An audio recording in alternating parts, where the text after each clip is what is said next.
15ই March 2026 রবিবার গোসাই মতে ও নিম্বার্ক সম্প্রদায় মতে পাপমোচনী একাদশীর উপবাস হবে। বাংলা 30শে ফাল্গুন।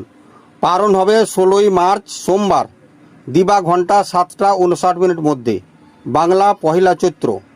একাদশী লাগবে শনিবার প্রাত 6টা 8 পরে। একাদশী ছাড়বে রবিবার দিবা ঘন্টা 7টা 18।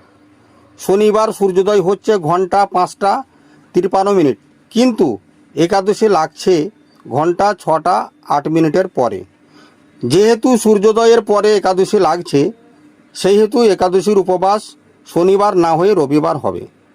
রবিবার একাদশী থাকতে হলে শনিবার রাত্রি 10টার মধ্যে খাওয়া দাওয়া করবেন ও তারপরে ব্রাশ দিয়ে দাঁত মেজে নেবেন।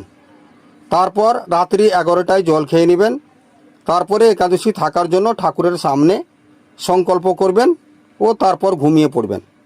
একাদশীর দিনে নিরাহার, জলাহার ও ফলাহার করতে পারবেন। এতে একাদশীর উপবাস ভঙ্গ হয় না, কিন্তু ওই দিন ব্রাশ করবেন না। ধন্যবাদ। জয়গুরু। রাধে রাধে।